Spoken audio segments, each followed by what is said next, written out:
pertanyaannya, kapan perkiraan tanggal persalinan? Mm-mm. Nah, Tafsiran persalinan pasien tersebut jika dihitung menggunakan rumus Nagel. Mm-mm. Jawabannya itu Rumus legalnya sebutkan dulu. Apa rumus oke. legalnya? Untuk rumus Nagelnya untuk HPHT yang di bulan Januari sampai Maret itu Rumus tanggalnya di Nagel.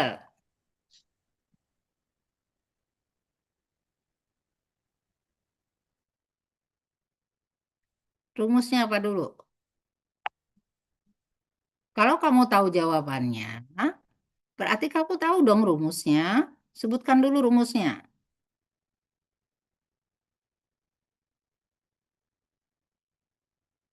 Ini pertanyaan selalu muncul loh di dalam soal hukum. Jadi kalian harus hafal. Tanggal ditambah berapa, bulan dikurang berapa, tahun ditambah berapa. Masa itu aja nggak hafal? ya Ibu untuk rumus Nagel yang bulannya jatuh di tahun Januari sampai Maret untuk rumusnya Ini rumusnya dulu, Neng, sebutin. ditambah 7 Apanya tanggalnya ditambah 7? tanggalnya Ibu. Tanggal ditambah 7, bulan? Bulannya ditambah 9. Hmm. Oke, bisa juga bulan dikurang 3 tahun tambah 1 atau bulan ditambah 9. Oke, jadi tanggalnya jadi tanggal? Tanggalnya jadi tanggal 21, Mm-mm, bulannya jadi Mei, bulan kelima. mm-mm. Ya, jadi Untuk tahunnya supaya ditambah satu. ya nggak usah tambah Jadi 1. Kamu kan nggak ada rumus tambah 1 tadi kan? Makanya ibu bilang, kamu sebutin rumus-rumus yang kamu pakai apa. Kalau kamu nyebutin rumusnya tanggal ditambah 7, bulan dikurang 3, tahun ditambah 1.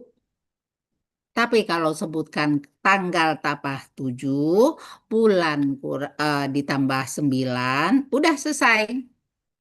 Jangan tambah lagi tahunnya 1, nanti malah lebih 1 tahun taksiran partusnya. Ya, oke, lanjut. Dihafalin rumusnya.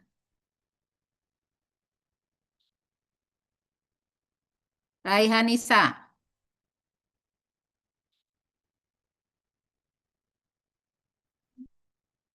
Ya, silakan Raihanisa.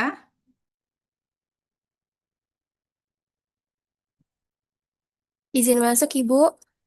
Seorang perawat maternitas memberikan Ayo, edukasi. kamu udah hadir nggak tadi? Apa dulu yang dibaca? Pertanyaannya, Ibu,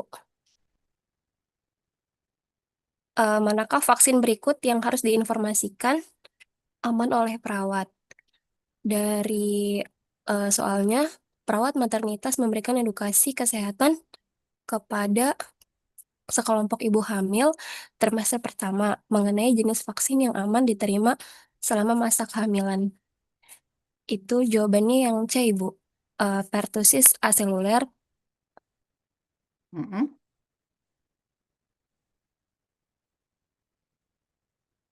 Ya, kamu pasti tahu jawabannya karena pasti pakai ini. Sekarang rasionalnya apa?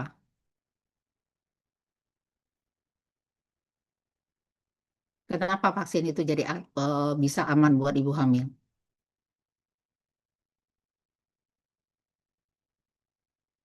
Vaksin yang seluler atau dalam komponen komponen TDAP ini Hmm? dia mengandung merupakan vaksin inaktif Mm-mm. yang direkomendasikan uh, dan aman diberikan kepada kehamilan, Bu. Biasanya diberikannya pada trimester ketiga, Ibu. Oke, lanjut. Rantis, lanjut aja yuk, biar kita masuk pada Indra. Yuk, Rantis. Ya, Ibu. So, manakah tindakan demonstrasi mandiri yang harus diajarkan perawat untuk meredakan keluhan tersebut?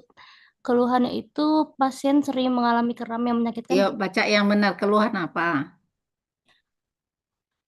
Untuk meredakan keluhan tersebut, Ya, ya, Untuk pasiennya sendiri itu 30 tahun, G2P1, hamil 30 minggu, keluhannya mengalami kram yang menyakitkan pada otot betis kaki di malam hari.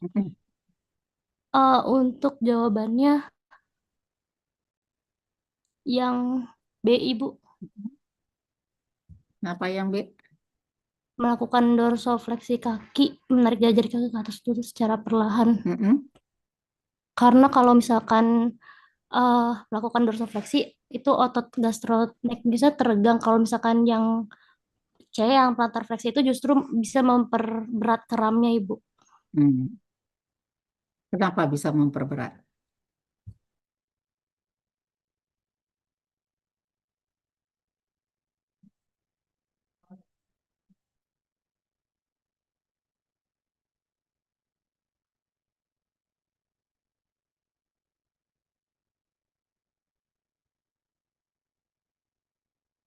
Kenapa nggak dipijat gitu? Dipijat aja kakinya dari dari arah kaki ke ujung jari gitu.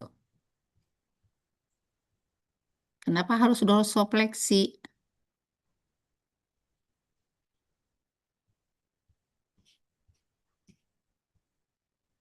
Hmm. Ini hal penting loh. Karena kalau kita nggak ajarkan pada ibu, ibu pada saat itu bisa minta dipijit oleh suaminya. Kakinya yang kram, tolong pijitin gitu. Apa yang terjadi kalau itu? Kalau kita nggak jelaskan kenapa harus dorsofleksi. Seringkali ibu itu menerima informasi tidak, tapi dia tidak tahu kenapa harus begitunya. Nah, itu yang harus kalian jelaskan.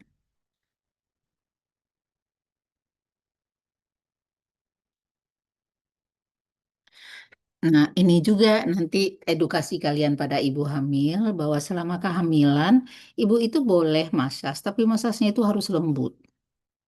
Nggak boleh kuat masasnya itu karena bisa menyebabkan terjadinya deep vein thrombosis. Jadi akan menyebabkan mudahnya terjadi trombosis pada vena vena dalam ibu hamil. Jadi apalagi dalam keadaan spasme, keadaan kram, terus kita lakukan pijit, mungkin karena dia dalam kesakitan sehingga pijitannya menjadi lebih kuat karena rasa sakit rasa pijitan itu mengalahkan rasa sakit yang sedang dialami ibu sehingga itu bisa menstimulasi timbulnya deep vein thrombosis. Ya, jadi kita ajarkan juga pada ibu hamil, ibu boleh masas, tapi masasnya harus lembut karena ibu sangat mudah mengalami pembekuan pada pembuluh darah ibu. Ya, jadi kalian itu jangan hanya belajar hanya untuk kepentingan ujian, tapi ada sesuatu yang bisa kalian ambil, yang nanti bisa kalian terapkan pada pasien nanti. Ya, oke, nomor 13. Dua soal lagi untuk maternitas.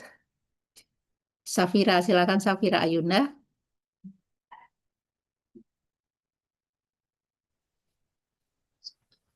Ya, Safira Ayunda.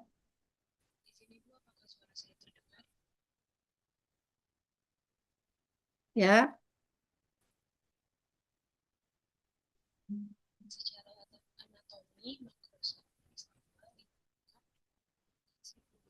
Safira Ayunda.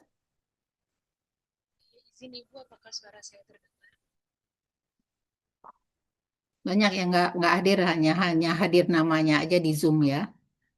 Oke, Sabrina silakan. Di sini, Bu. Di manakah perkiraan lokasi fundus uteri pada pasien kehamilan tersebut? Nomor berapa yang kamu baca, Safira? Nomor 13, Ibu. Kita udah sampai nomor 13.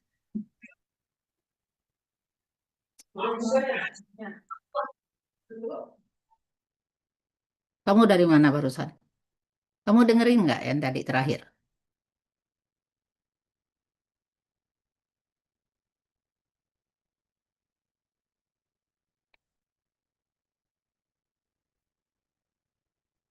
Safra, silakan Safra.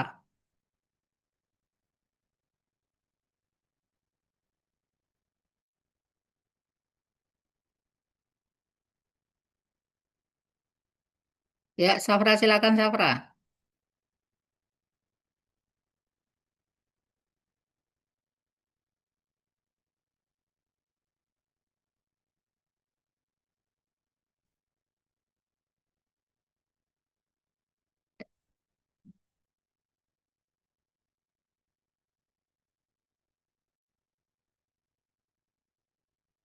Ya lanjut deh Salma.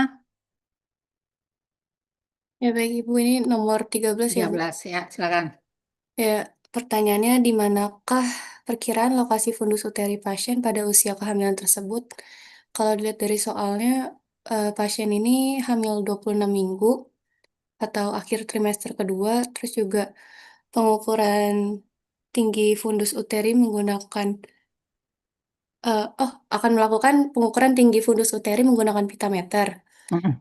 Untuk jawabannya ini C Ibu, setinggi umbilikus pusat. Iya. Karena untuk usia 24 sampai 26 minggu itu Mm-mm. fundus uteri ini tumbuh membesar hingga mencapai titik setinggi umbilikus atau berada sekitar 1 sampai 2 cm tepat di atas pusat, Ibu. Mm-mm. Coba deh ini kan kira-kira kalau tidak menggunakan meteran ya, kalian harus punya panduan yang tepat dan cepat. Biasanya sekarang banyak banyak nakes yang tidak menggunakan apa tuh meteran. Jadi kita punya kalau 12 minggu TFU-nya di atas simpisis gitu. Ini udah patokan standar. 20 minggu setinggi umbilikus. 24 minggu sedikit di atas umbilikus, 2-3 jari di atas umbilikus. 28 minggu pertengahan antara umbilikus dan PX. 36 minggu CPX, setinggi PX. Jadi kira-kira usia kehamilan 26 minggu berada di mana? Pertengahan antara simfisis pubis dan umbilikus. Betul. Jadi jawabannya yang mana? Yang B, Bu. Yang B. D. Jadi seringkali yang di ini bukan apa sentimeternya, tapi jumlah per menggunakan ukuran tadi, ya. Jadi kalau Anda ketemu kasus itu nanti, jangan lupa hafalkan aja. Oh ya, 12 minggu kan di atas simpisis. Kemudian 20 minggu setinggi umbilikus. 24 minggu sedikit di atas umbilikus. 2-3 jari di atas. 28 minggu pertengahan antara pusat dan PX. 36 minggu CPX. Ya, oke. Dah lanjut. Soal nomor 14. Salwa,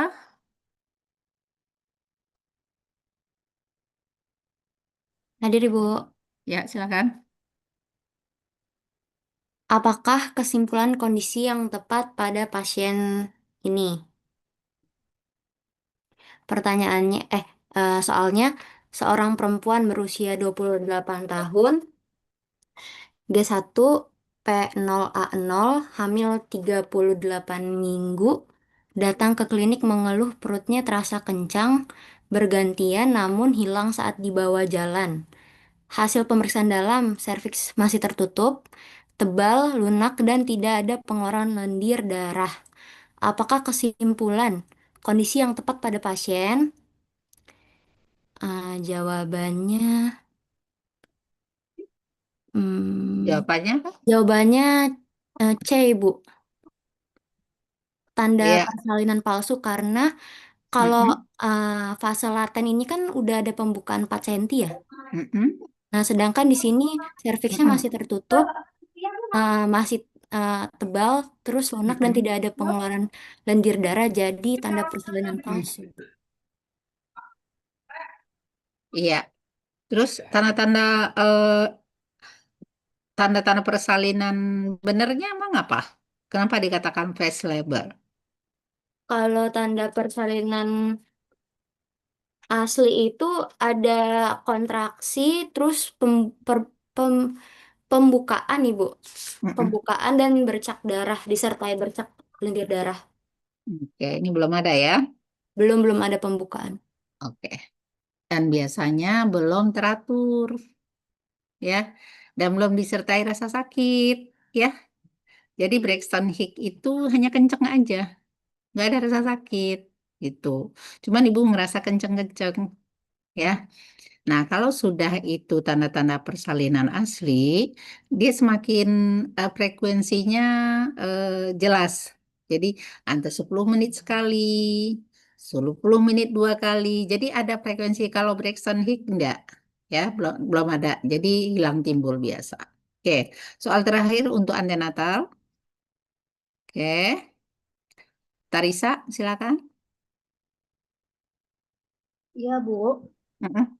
Untuk pertanyaannya itu kan tentang sistem tubuh bayi ya. Jadi di sini soalnya itu ada perempuan 34 tahun G4P21 hamilnya 20 minggu didiagnosis mengalami oligohidramnion berat berdasarkan hasil pemeriksaan USG. Perawat memahami bahwa kondisi ini erat kaitannya dengan resiko malformasi genital janin pada sistem tubuh. Jadi sistem tubuh bayi yang dimaksud itu Ini adalah tumbuh apa perkembangan janin ya. Jadi Anda balik lagi ke materi tumbuh kembang janin. Ya, ini hafalan. Ya, nggak pakai rasional, harus tepat. Ya, oke. Kira-kira sepengetahuan kamu 20 minggu itu sedang berkembang organ apa?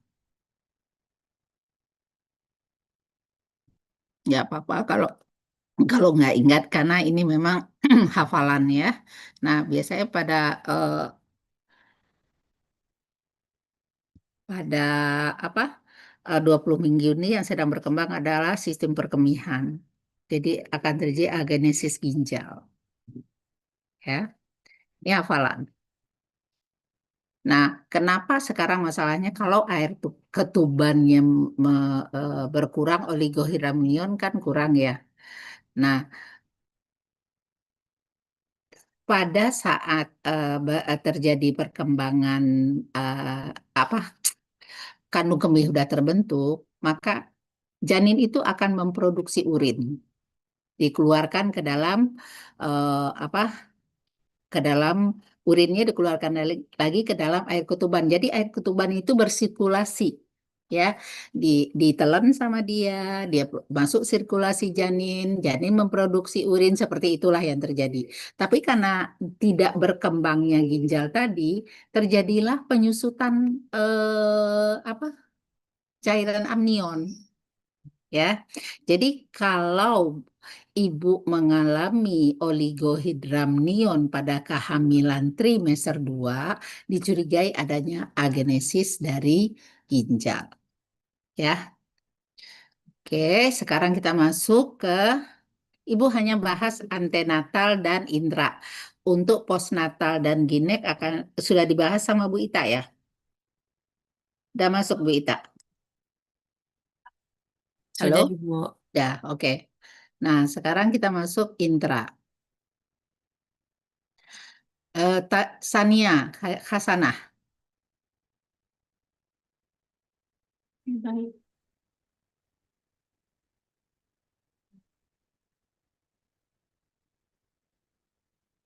Mohon izin Ibu, untuk selanjutnya soal selanjutnya atau materi yang ada di bawahnya ya Bu?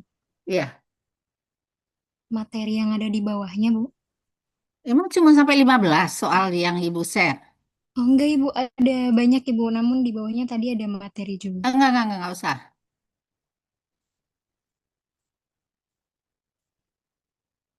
Yang share soal siapa? Izin Ibu, saya Ibu. Ya, Ya, lanjut berikut aja Ibu soal di bawahnya.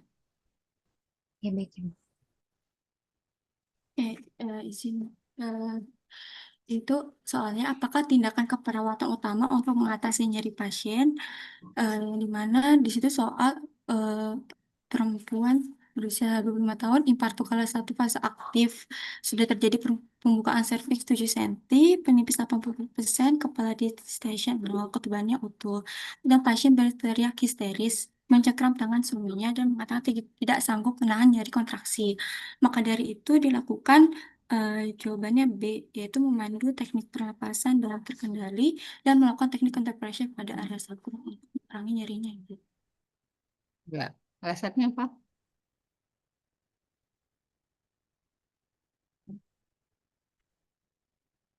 Rasionalnya karena untuk Suara kamu kecil banget ya? Ibu maaf Ibu. Kayak rasionalnya supaya dilakukan teknik pernapasan supaya membantu pasien lebih rileks dan terjadi karena dan sudah kala satu fase aktif dilakukan teknik ada nyeri juga dilakukan teknik anti pressure juga pada area sacrum sehingga penekanan di area sacrum bisa mengurangi nyeri punggung. Ya, teori gate control ya, jalan di sini ya, teori gate control ya. Jadi dengan menekan sakrum secara konstan itu akan menutup gerbang hantaran nyeri saraf panggul. Kenapa banyak sekali digunakan counter pressure untuk mengurangi nyeri terutama pada fase akselerasi ya. Oke, soal berikutnya Winda. Tadi Winda apa? Tadi Winda Astari bukan kan? Izin Ibu tadi Sania Ibu. Oke, sekarang Winda Astari.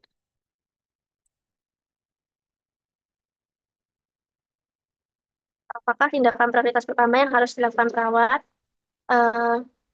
seorang perempuan berusia 30 tahun sedang diinduksi persalinannya menggunakan infus oksitosin atas indikasi postpartum saat memantau mesin YTG, perawat mengamati adanya penurunan DJJ secara perlahan yang dimulai setelah puncak kontraksi uterus dan baru kembali ke baseline setelah kontraksi selesai. Pola ini berulang pada 3 kontraksi berturut-turut.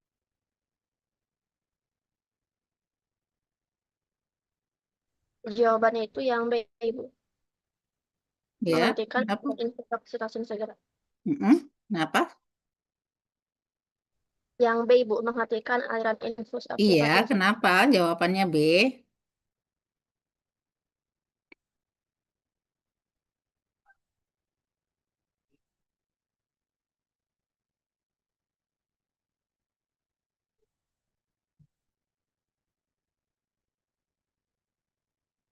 Karena deselerasi lambat itu menunjukkan gangguan perfusi uteroplasenta, Ibu. Ya, insufisiensi uteroplasenta, gangguan sirkulasi ke plasenta akibat pemberian oksitosin. Jadi dengan menghentikan pemberian oksitosin, ini akan menghentikan stres kontraksi pada plasenta sehingga sirkulasi menjadi lancar kembali ke uteroplasenta. Nah, itu akan menyebabkan sirkulasi janin meningkat sehingga denyut jantung janin akan kembali normal lagi. Ya. Tapi ini adalah menghentikan pemberian oksitosin. Ini kan program medik ya. Tetap harus atas instruksi dokter. Jadi tetap harus lapor nih kondisinya gini nih dok, ini apa yang harus ya dengan kita memahami bahwa terjadi penurunan DJJ, terus pasien sedang diberikan infus oksitosin dengan berapa tetes per menit, lapor ke dokter, dokternya ya hentikan baru kita lakukan. Jadi tidak boleh otomatis langsung menghentikan, ya. Oke. Soal berikutnya, Yumna. Ya, Ibu. Pertanyaannya, apakah fase persalinan yang sedang berlangsung pada pasien saat ini? Soalnya, seorang perempuan berusia 28 tahun, G1 P0A0 baru saja melahirkan bayi laki-laki secara spontan di klinik. 5 menit kemudian perawat melihat adanya semburan darah mendadak dari vagina. Tali pusat tampak semakin memanjang ke arah vulva dan bentuk uterus terapa bulat keras setinggi pusat. Jawabannya itu pasiennya sedang berlangsung di fase persalinan kala 3, Ibu. Iya, kala 3. Apa kala 3? Kala 3 itu uh, kala pengeluaran plasenta, Ibu. Iya, kala pengeluaran plasenta dan tanda-tanda yang disebutkan di atas adalah tanda-tanda lepasnya plasenta. Ya, jadi bukan apa tanda-tanda komplikasi pada persalinan, tapi tanda-tanda bahwa plasenta sudah lepas. Ya, kemudian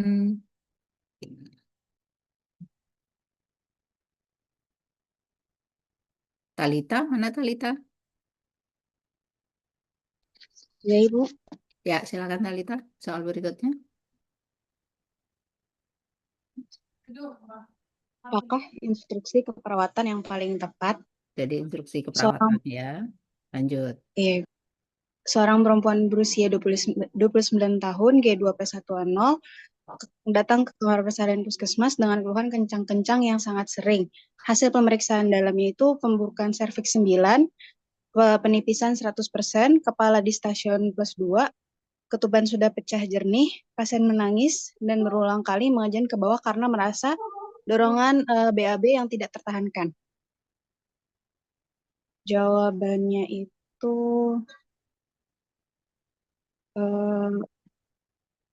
jangan mengejan dulu ya, Bu. Jangan mengejan dulu, Bu. Bernapaslah pendek dengan cepat, tiupan pendek saat kontraksi datang. Ayo, apa? Karena belum pembukaan lengkap, Ibu. Berapa pembukaannya? Pembukaan 9. Harusnya 10. Iya, kalau ibunya ngejar apa yang terjadi? Robek di itunya, Bu, perineumnya. Sebelum robek apa dulu? Masa langsung robek?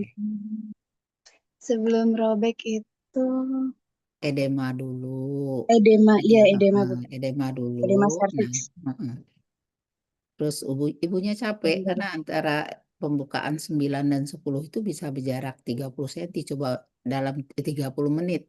Bayangkan kalau ibunya ngeden sebanyak 30 menit, habis itu ibu tenaganya. Ya, jadi kita yakin betul kalau pembukaan sudah lengkap baru memimpin persalinan. Nah, teknik pada puncaknya rasa sakit itu apa? Pembukaan 9-10 kan. Jadi tekniknya yang diajarkan yang tarik nafas panjang terus keluarkan. Yang seperti itu sangat membantu sekali. Ya, karena dengan teknik panting blowing tadi memblokir dorongan mengejan involuntar. Ya, jadi bukan hanya sekedar ayo tarik nafas Bu, lepaskan, tarik nafas, tidak. Jadi yang disebut tarik nafas tiupan pendek. Jadi panting blowing. Jadi tarik nafas. Ya, oke. Sekarang nomor 20. Tarisa.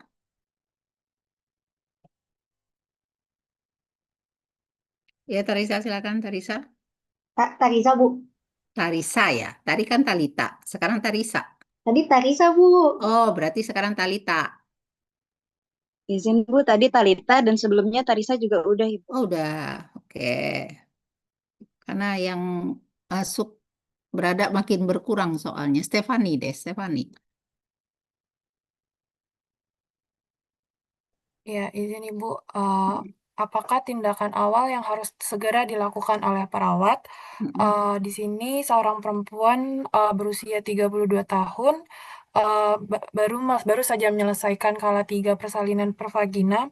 Hasil pengkajiannya ini 15 menit pasca plasenta lahir, fundus uterinya itu berada 2 jari di atas umbilikus, posisinya bergeser ke arah kanan abdomen dan konsistensinya lunak. Perawat mencatat adanya pendarahan per vagina berupa darah merembes aktif, Ibu. Jawabannya yang A, Ibu, memberikan suntikan metillergometrin. Langsung beri suntikan, tanpa periksa dulu apa yang terjadi, kenapa posisi uterus ke arah kanan. Periksa dulu dong. Jangan-jangan kandung kemihnya penuh. Ya kan? Nah, kalau kandung kemih penuh, itu akan mengganggu kontraksi uterus. Uterusnya menjadi lembek. Nah, kalau uterusnya tidak kontraksi pada fase gitu, apa yang terjadi? Perdarahan. Makanya ada rembesan darah. Jadi periksa dulu. Oh, ternyata kandung kemih penuh. Lakukan kateterisasi. Kosongkan kandung kemihnya. Ya, karena kalau pemberian metilergometrin ini atau metergin ini, kalau memang sudah positif ada perdarahan, ya. Oke, selanjutnya Siva. Baik Ibu, seorang perempuan, maaf, manakah tindakan bantuan mekanik yang harus segera disiapkan perawat? Mm-mm. Seorang perempuan berusia 26 tahun, G1P0A0, berada di kala 2 persalinan. Kepala janin telah lahir, namun setelah ditunggu kontraksi berikutnya, kepala bayi tampak tertahan dan tertarik kembali merapat ke perineum ibu. Perawat menduga terjadi distesia bahu. Distosia bahu. Jawabannya adalah D, Ibu. Melakukan manuver MC Roberts dan memberikan tekanan pada area suprapubik. Ini tindakan ini ya, advance ya. Biasanya perawat atau bidan atau kalau dokter obgyn dah pasti yang punya sertifikat untuk pertolongan persalinan apa tuh dengan posisi yang tidak normal. Ini kan posisinya bukan posisi kepala, ya.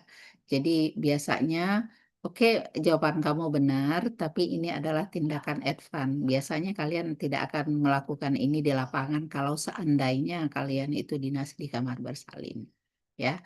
Jadi manuver Macrobot ini adalah tindakan emergensi yang dilakukan oleh tenaga kesehatan yang terampil, ya.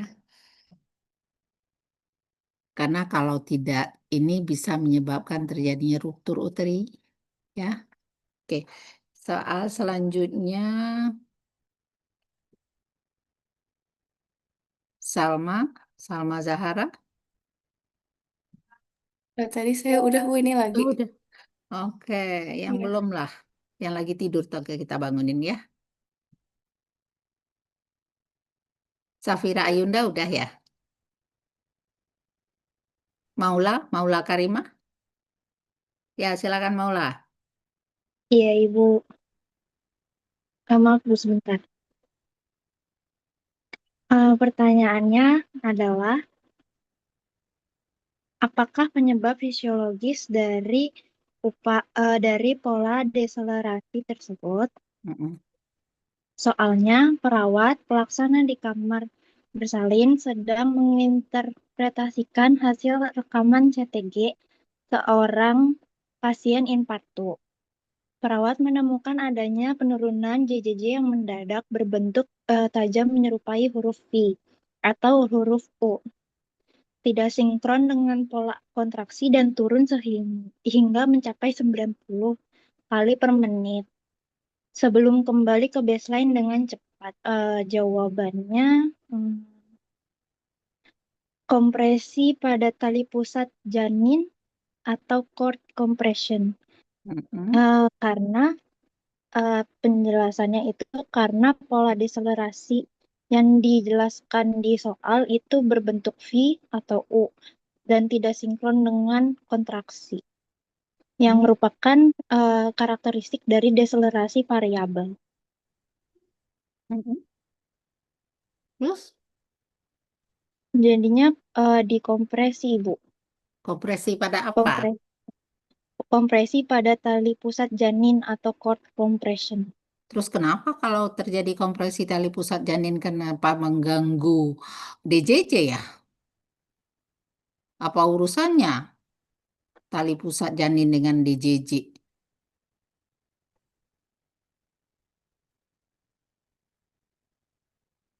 Ayo, kan tali pusat di luar. Denyut jantung janin kan jantungnya. Kenapa kalau terjadi kompresi pada tali pusat kok jantungnya yang bermasalah? Denyut jantungnya yang bermasalah. Iya Ibu, karena Mm-mm. kalau kalau kenapa harus dikompresi tali pusat itu karena hambatan aliran darah yang secara Dikompresi tiba-tiba itu, maksudnya? Maksudnya? iya, kenapa harus dikompresi tali pusatnya itu Dikompresi, karena tali pusat dikompresi. Kompresi apa? Tekanan. Masa tali ya, pusat ditekan? Kan terjadi penekanan pada tali pusat. Iya kan? Jadi, ya, deselerasi variabel ini terjadi karena adanya kompresi pada tali pusat. Nah, kenapa tali pusat ini ada kompresi, ada kompresi di tali pusat dapat menyebabkan DJJ-nya terganggu, gitu loh pertanyaannya. Jawaban kamu iya, benar, cuma kamu harus paham kenapa. iya Ibu. Soalnya karena kalau ada hambatan aliran darah yang tiba-tiba jadinya memicu refleks pada janin sehingga adanya penurunan DJJ. Seperti itu. Kamu itu berpikirnya sederhana bisa nggak sih? Tali pusat janin ini ibarat kamu lagi nyemprot pakai selang, selang kamu ditekan, diinjek sama orang. Ada aliran darah nggak? Ada aliran air nggak di semprotan kamu? Nggak ada Enggak. kan? Nah, ibaratnya tali pusat janin itu adalah selang yang menghubungkan dia dan ibu. Nah, di itu ada darah yang dia butuhkan. Tiba-tiba dipencet, ditekan. Terjadilah gangguan sirkulasi ke jantung dan ke seluruh tubuh janin. Makanya menurun denyut jantung janinnya. Ya, paham ya? Itu terjadi karena kontraksi uterusnya terlalu cepat tadi. Ya. Jadi kalau kalian nanti melihat CTG, pahami. Oh, ini nggak normal nih, ini normal nih. Ini apa yang terjadi? Ya. Oke, soal berikutnya.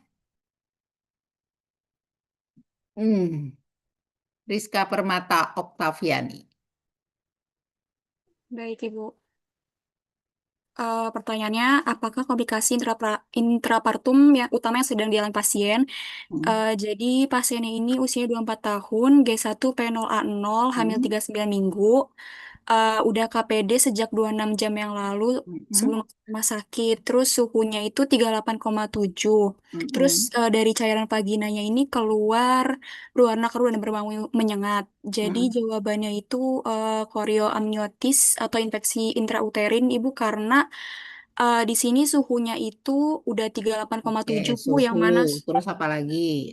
terus cairan vaginanya itu udah keruh dan berbau menyengat, Bu. Oke, berarti ada infeksi ya di dalam. Udah jelas itu tandanya, gejalanya udah ada. Nadinya tinggi, ya kan? Udah 102. Berarti ada proses BMR-nya sangat meningkat sekali karena infeksi oleh bakteri. Ya. Terus KPD kenapa bisa menyebabkan infeksi KPD? KPD artinya apa sih?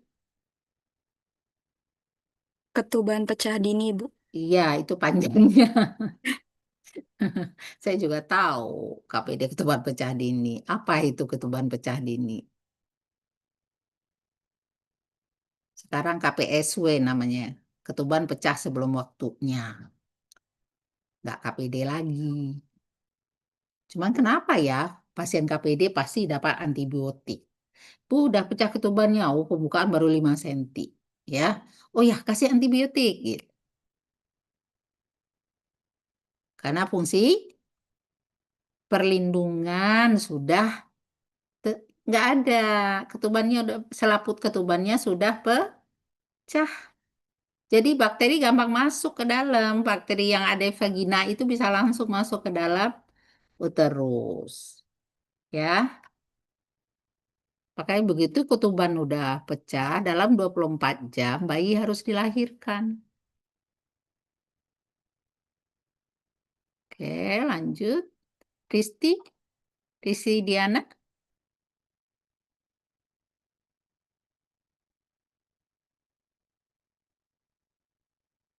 Ayo cepat lah, Ibu belum sholat nih. Risti Diana ada? Lagi sholat Risti Diana.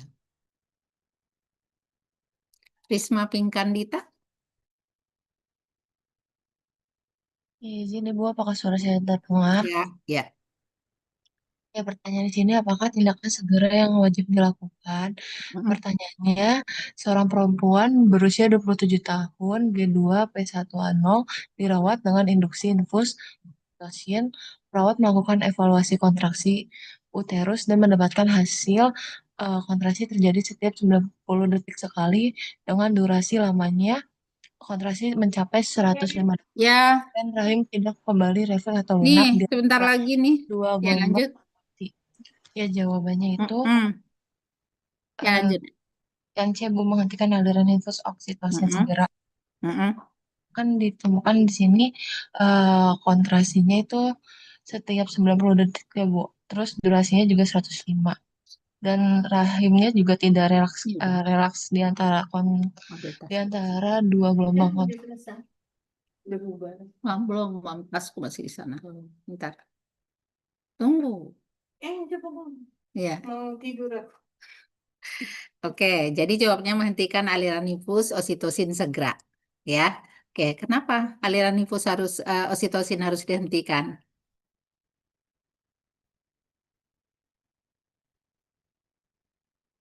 Karena bisa dapat menyebabkan gawat janin, Bu. Kenapa? Kok tiba-tiba gawat janin? Ya, karena aliran darah ke plasentanya itu terhenti, Bu. Iya, kenapa harus dihentikan? Oksitosin, apa fungsi oksitosin? Karena saat itu ibu mengalami hiperstimulasi uterus sehingga kontraksi terjadi kurang dari 2 menit. Itu udah ini banget, ibunya udah sangat kesakitan itu, ya. Apalagi durasi kontraksi udah sampai 105. Padahal maksimalnya kan berapa? 60, ya. Oke. Sampai di sini ada pertanyaan nggak terkait intranatal?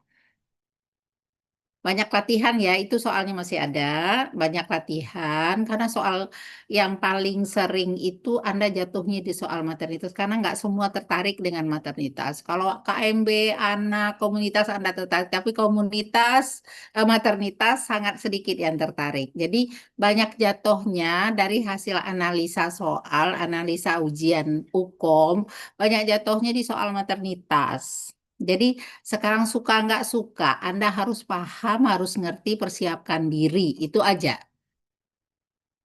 Karena memang kalau nggak suka belajar sesuatu, memang nggak susah masuknya. Tapi sekarang niatkan, ini adalah untuk saya bisa melewati fase ini gitu, pelajari lagi, ya. Karena memang agak beda maternitas ini dengan bidang-bidang yang lainnya. Oke? Ada yang mau disampaikan? Silakan. Ibu izin tanya Ibu, tadi yang terkait chord compression yang di hasil CTG-nya menyerupai U atau V itu Ibu setelah apa yang harus dilakukan perawat Ibu pas udah tahu ada chord compression itu Ibu? Ya biasanya tetap tuh langsung ibunya dimiringkan ke kiri, ya. Jadi ada compression itu adalah terus kalau ibunya dapat oksitosin pada saat itu langsung diturunkan ininya. Tapi itu atas instruksi dokter. Makanya pemasangan CTG itu adalah tindakan medik dan selama pemasangan CTG perawat hanya bisa melakukan monitoring tanda dan gejala adanya kompresi ini. Nah, tindakan pertama kita adalah pasang infus, kemudian ibunya miring ke kiri. Oh, baik Ibu. Lapor ke dokternya. Dok, ini terjadi. Oh ya, di apa tetesan infusnya dikurangi gitu. Biasanya itu yang bisa kita lakukan. Tapi Baik, Ibu. tetap dipantau ibunya. Oke? Bu. Ada lagi?